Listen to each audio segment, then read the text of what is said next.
Hello everyone, this is CJNovo992 and today we're back for the brand new video. A video I feel like I should either burst into laughter or wear a ski mask because we might have just stole one as we progress to the next round of the Champions League qualifier, which was the objective and the goal that we all set when we got the toughest draw we could have possibly got.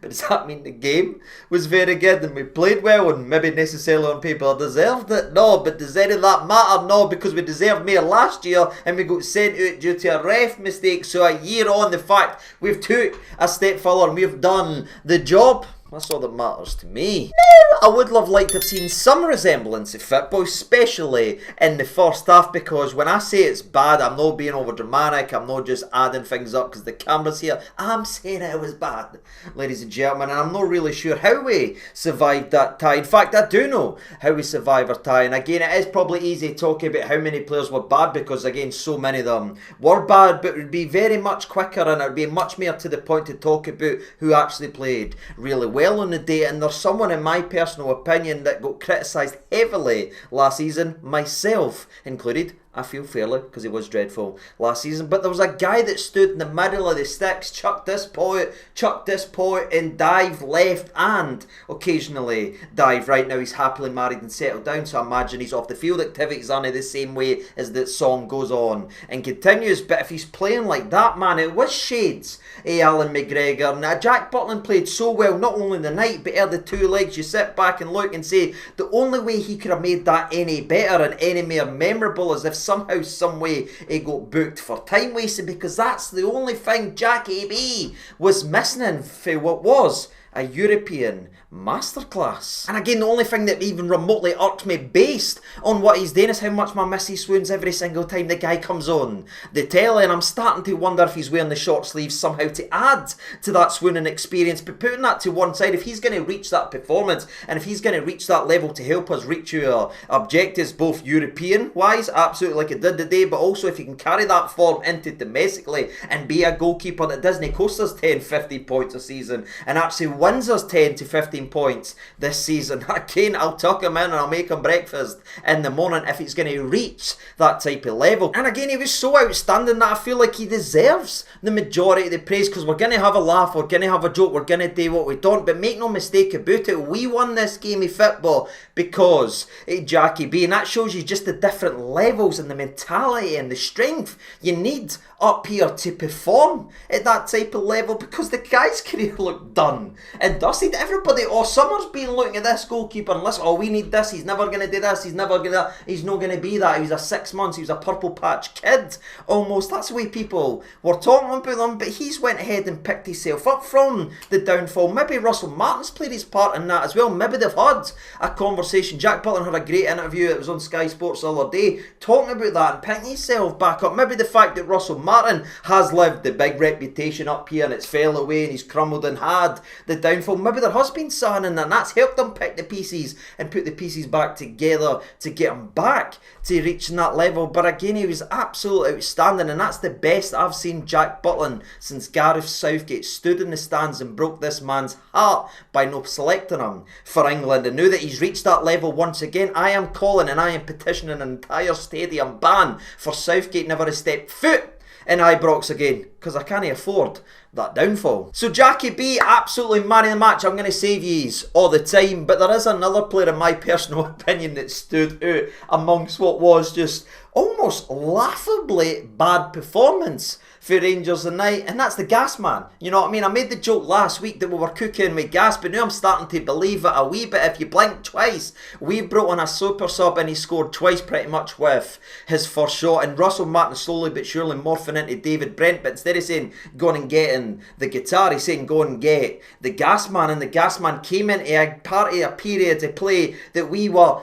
absolutely shocking. They had the entire momentum, they had been battering us pretty much the whole game. They just couldn't score in a brothel. But eventually, thanks to some of the helps of our own players, don't worry, we'll get there. They break the deadlock, they score, the atmosphere's crazy, they're all jumping about, they're not even facing the game, they're feeling this is their moment, this is the time. But the gas man came on quietly as a substitution and scored with his first touch, burying a difficult volley, by the way, and just killing the tie and killing their beliefs stone dead, picking up a yellow card. But it didn't matter at all, as the damage was already done, and that's again the goal that helped us progress. And you look at it over the two legs, he is now our top goal scorer. What's he played? About 30 freaking minutes. We continue to tell he's no fit, he's no ready, he's no had a pre-season. Russell, Kenneth Alexander-Martin, I'm telling you something right now, that man is ready. And you play him for that, because the jump up and the quality that he's got and the difference he can make has already been shown. Top goal scorer already. And before we continue, Sheffield Wednesday fans, I feel sorry for you for what you're going through right now, but we thank you very much for Gassamas, and we will take care of him as he is taking care of us. And you know what, as we all talk about Finlay Curtis scoring that big goal and what it meant for him, and absolutely is brilliant to see, this guy's still a young player as well. He had that moment, but then he got the decline of not being selected for the next European game. Everyone forgets about that. Yeah, one's 18, the other one's 21, but again, they're still incredibly young football players. Are still going through it at the same time. But Gassamas had the disappointment of not being selected, but he sit there and slouch and feel sorry for himself. No, he just came, waited for his opportunity, came and took it once again, and again he is now our top goal scorer so far this season. And what's he bagged? 2 goals and 3 shots, and he's played again 30 minutes. A very, very exciting talent. And if you bring in the likes of Mikey Moore, who I think we're going to be talking about very soon right here on this channel, and we add maybe a potential other player on the other side, you could start to see the danger we have in this team. But again, we needed the kid the day, half fit, half ready, whatever people want to say, we needed him the day of that. Could have got out of hand. And you know what, see, when you take a step back and look at it, that's probably it in terms of the individual performances. That's really it. But what does it tell you, ladies and gentlemen, is goalies can win your game when they're feeling good about themselves, but also highlights and underlines why we need clinical, good players in front a goal. Because if you look at that game up to the 93rd minute before Dessers goes and misses a 1v1 and does what Dessers does, we were in this game of football despite having only one shot on target. But what was impressive, ladies and gentlemen, is the one shot on target went to a very good footballer who made it count. And that's the difference, having 25 shots and 12 shots and record-breaking shots and missing all these chances. If you have good footballers on the park, this is the type of result, this is the type of euphoria, and this is the type of laughter we can have, because it can cover you and carry you over and pull you through bad performances. And again, I'm hoping Gassamas like that, and again, I'm hoping Tello's like that. I'm hoping some other players that we potentially bring in the attacking areas elevates us and makes us a better side. But aye, we were carried through thanks to a man of the match performance between the sticks and someone being clinical and no needing 15, 16 opportunities per game.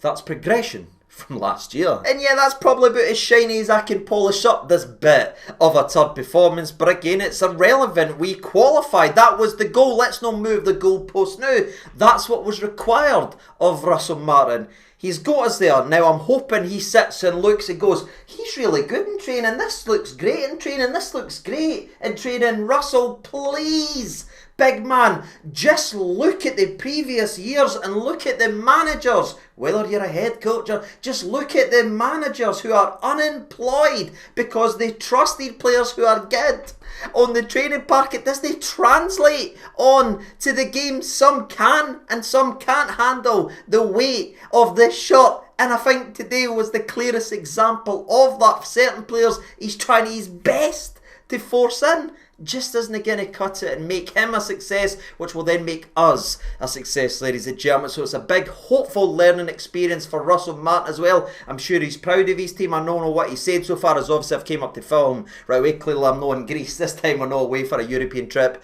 just yet, right? He's sure he is proud of his team, and it's still early in the project, still that, but it's still early for Panathinaikos as well, ladies and gentlemen. And they're no in their top flight, they're no up to speed as well. And a team like that shouldn't be all over us like that. It shouldn't be as rusty. Rusty. It shouldn't be as poor, and it shouldn't be as glaring that there's mistakes being made in terms of the selection. And I imagine the big conversation point is going to be obviously the likes of Kieran Dowell. And Kieran Dowell is a bit of a punching bag, but when you see his performances, you sort of understand why, and he continues to get selected. What's he got? Pictures of Russell eating a steak. I just didn't get his selection right, but we'll touch on that more when we break down the goal, and I feel like we've got stuff to talk about. But the big decision I really want to see Russell Martin make, and I feel like this club needs to make, or we will struggle this season, is we need Russell Martin to make the big decision at right back. I don't think it can work with Tav and Aarons, because poor Aarons didn't even look like a footballer. He looked like he'd won a raffle to play for the majority of this game. He's clearly uncomfortable. They targeted him the whole game, and it just never looked right. But instead of doing a pile on and calling him crap and dreadful player, did you notice the difference again? Ladies and gentlemen, 73rd minute, absolute drowning out there in the left back spot. There was a substitution made where Dowell came off, Jeffy came on. You know what, a left back playing left back, oh, it's so freaking weird. But that allowed Aarons to go over to the right hand side, and just like that, he looked like a footballer again, and I thought he was much better for the last 17 minutes of the game. 17 minutes of the game. He looked more assured. He started going on runs. He actually bet somebody. He was linking up play. He didn't need to constantly cut inside to pass it with the right fit. So Russell Martin, we go through this the day. We have battled. We are proud of our players for battling, but your battle is on this touchline, and that battle is make a freaking decision there. Another thing I think to me was glaring in this game, and arguably last week as well, despite it obviously being a better result on paper, is I still feel like we need that out and out number one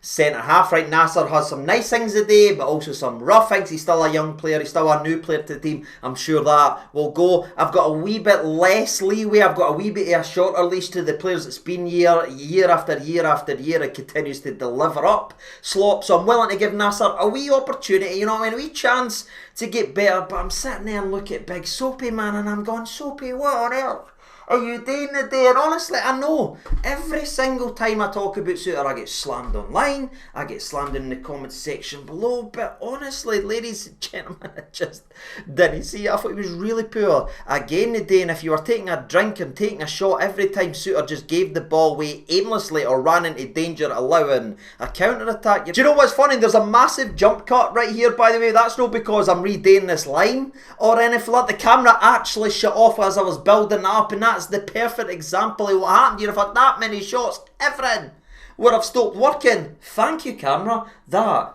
worked perfectly, and it was a perfect wee example of what hell is going on back there. But I know this one's not going to be a popular one down in the comment section below, because there's a lot of people that really love Suter and you scream at me every single time. But again, as I say to each and every single person that shouts at me, I hope you are right, you know what I mean? I hope and pray with every fibre of my being John Suter, it finally clicks for him and he becomes the commander and the leader and the centre back we need him to be, because if he is, we will then become a successful Rangers team. And that's at the end of the day all I want to see, ladies and gentlemen. But I just feel like after watching year upon year upon year of us ignoring the issues in a summer that saw a new era, takeover, new signings here, new philosophies, all this new stuff, I would love to see us going out there and just getting an experienced, out and out number one centre half, maybe spending a wee bit of money to truly get us that top notch centre half. You know what I mean? I know we're spent on like a project in terms of Manny Fernandes, and that's fine, absolutely, that's what you need today. And obviously bringing in Nasser, who's obviously a loanee, that's all great. But again, I'm still waiting for this football club to pull the trigger and get us an out and out centre back that every single Ranger fan turns around and go like, yeah, that's what we've been needing. And I just hope now, as we edge closer and closer to the Champions League, that door swings more open and it becomes more of a possibility. But I did promise I would move on to the match recap we will, as we're going to talk about a really, really odd, bad game of football that ended very happily, which again, no sign up is required right here. So let's get on with the match recap then, shall we? And again, if you weren't too happy with me criticising Suter, you're not going to like a couple conversation points. But the game started with John Suter giving the ball away cheaply 1.5 minutes into the game of football. He tries to push up, tries to zip a pass into Rothwell. Again, that's probably what he's getting told today, but it's a poor pass. It gives it away, and that results in a couple set pieces for Panathinaikos over the next minute or two. It results in a shot that goes just a whisker wide. Raskin's big defensively from a corner. We're trying to hurt our lines, but again, they get free corners, all from us giving the ball away stupidly in the middle. And if you watch the game of football, you will know that's the exact opposite of what we needed today in that game. That was an absolute fire in the stands. They were expected to turn this over. They believed they would, and the way we started being so limp and being so weak and being so bad on the ball was just like funneling, you know what I mean? It was just like coal to a fire. They were getting gone, and they were absolutely cooking us in the first 10 minutes to get another corner. One of them they end up getting behind as well with a beautiful little back heel. I think the defence think Butland's coming. I think Butland thinks the defence is dealing with it, but it ends up being and falling to Pelestri, and he ends up having a shot that's very well saved by Butland. But you're thinking, what are we doing back there? Just clear your lines.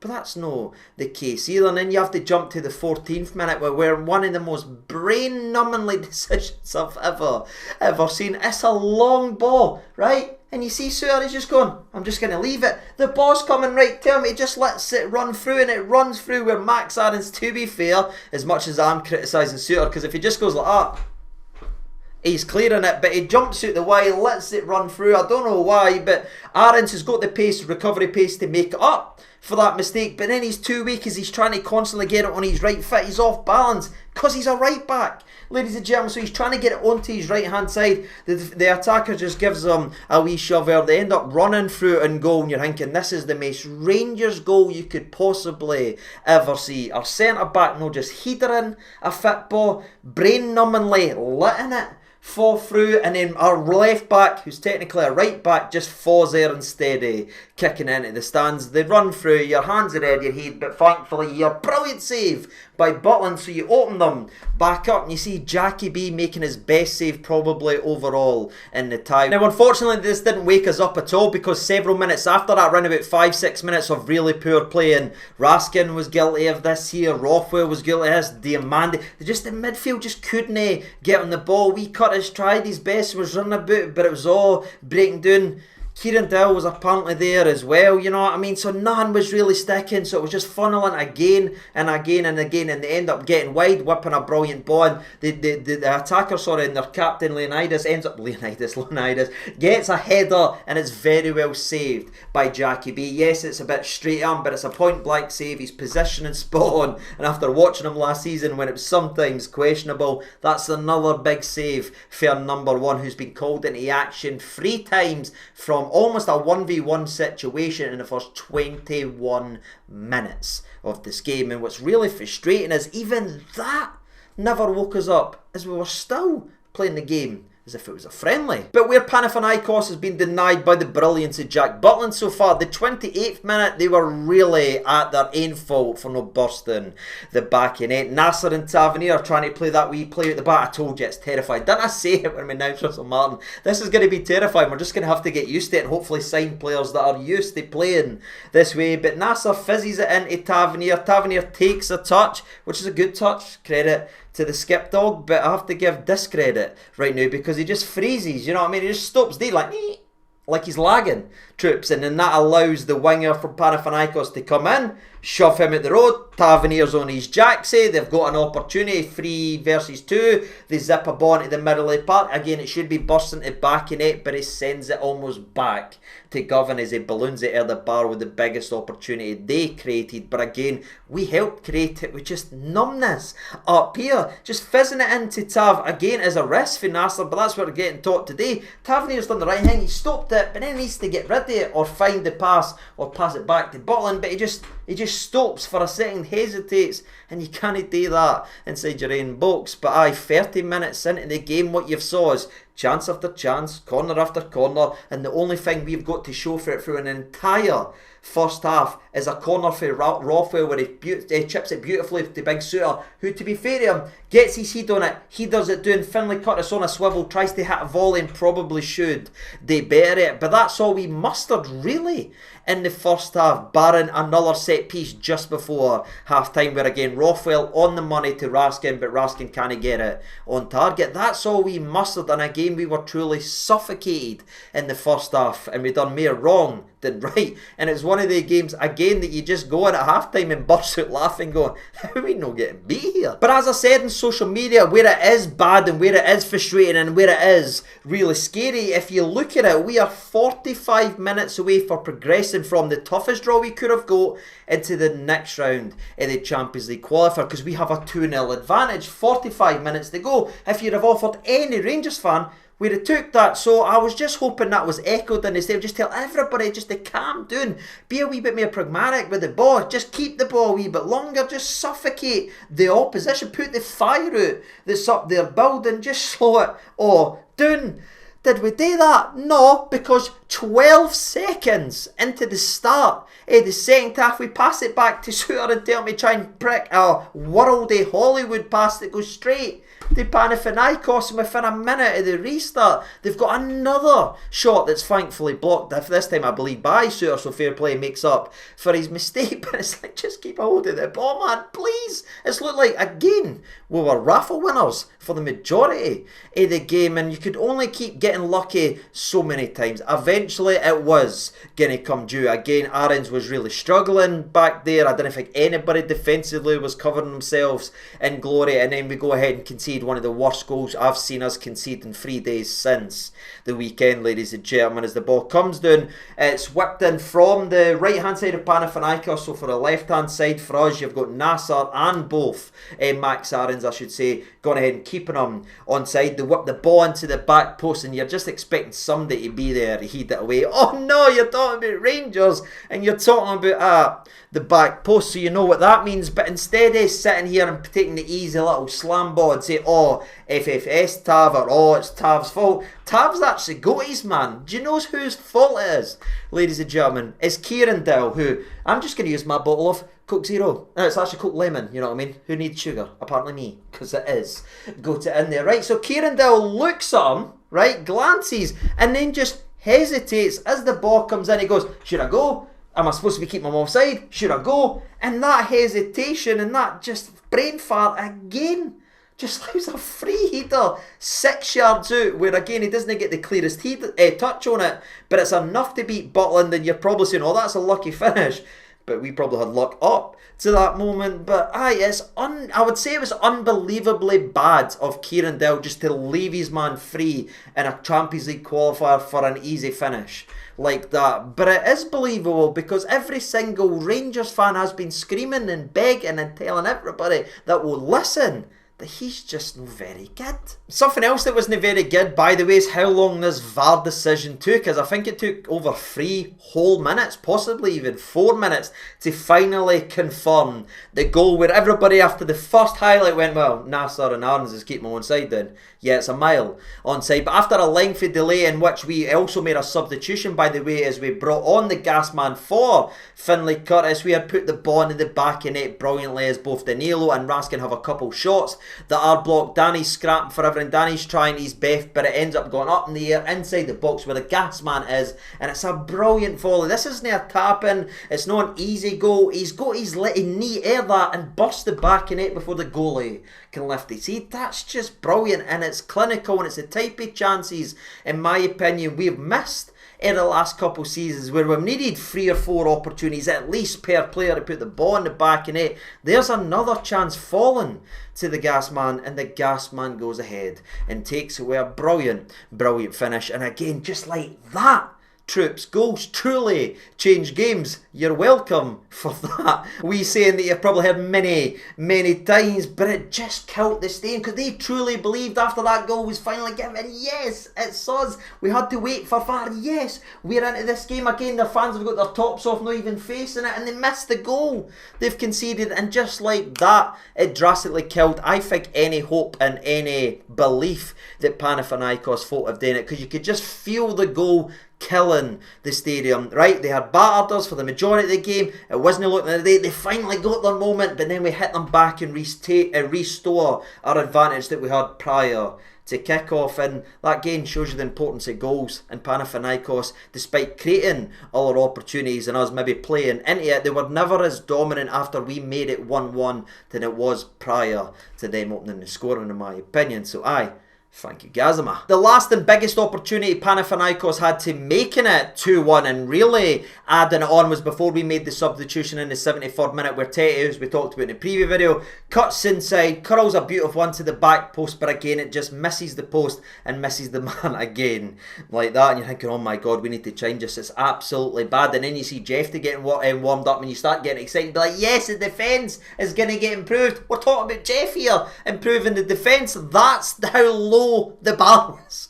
You know what I mean? We just needed Sahanin, to be fair to the Brazilian, did he sulk? Did he feel bad for himself with his position seemingly unthreat by someone that doesn't look comfortable enough to stand there? Nah, the kid came on and did change the game. But again, it was mostly the substitution. As you go, Max Aarons, who was drowning in the game, put him on his right hand side, and then just like that it all changed when we started to create opportunities. Then we started to look a wee bit better. Again, they started to lose confidence, absolutely, but we just looked more in control. When they did come down the left hand side, Jeffy was there, barring the one time that he did fall, but again we defended it well. Max Aarons to have even combined a couple of times where Aarons has gone for a wee run and just taking the air out the game, being able to run, win a foul, win a foul is absolutely vital in a way European days. And I know I've probably already said this, but just that switch in Max Aarons, the right back, getting to play on the right hand side instead of out of position, instantly made him look like a footballer again and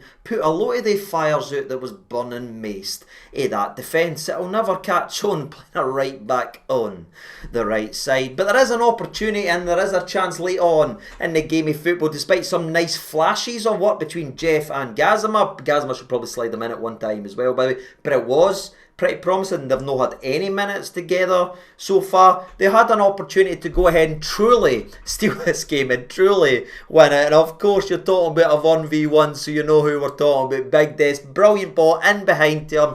He's just got to open the body up. It's very similar to the goal he scored versus Betis. He's got all the time in the world. There's no defenders. He's just got one goalie to beat.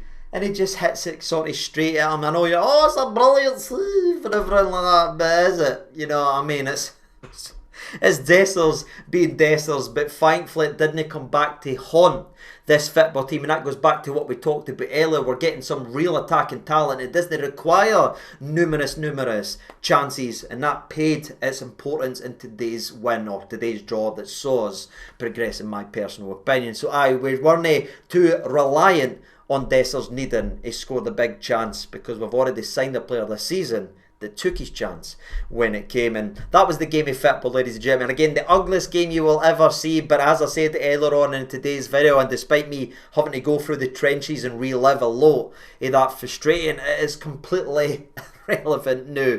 The game is done and dusted. It was a tough place to go, a tough atmosphere versus a tough team, but we've got through it. It needs to be better, absolutely, and I think Martin needs to learn there is good players that are good in training and there's players that are good in games. We need to play the ones that are good in games rather than the prior. But hopefully Russell Martin will go ahead and make those decisions, and hopefully over the next couple of days where we start talking about new signings getting added, this will make the Strangers team look a hell of a lot stronger by the time the next European game comes. However, there is a game at the weekend that, in my opinion, we still need to drastically improve going into if we want to pick up all 3 points in a difficult away day. But more on that on Friday when we get to the preview, where again hopefully we'll have a few more bodies, or at least one before that game. But that's it, ladies and gentlemen, boys and girls. I've been sieging over 92. Let me know your thoughts and opinions down there in the comment section below. The objective was to progress and beat Panathinaikos over the 2 legs. We went ahead and done that. How do you feel? Are you happy, mad, sad, or are you glad? And as always, shout out to the channel legends that are signed up to the channel memberships. We greatly appreciate you, as we do those that are signed up to the current support range. Thank you so much. And to every single person who's tuning in to watch this grey roasting man, by the way, because I don't know if you can tell on the camera, but I am sweating buckets here. I'm sweating almost as much as I was through the game of football. But thanks for chilling out and spending another night together. I'll be seeing you very, very soon. Until Until then, no, I've been Sage over 92. Thank you so much for watching. All the best, and bye-bye.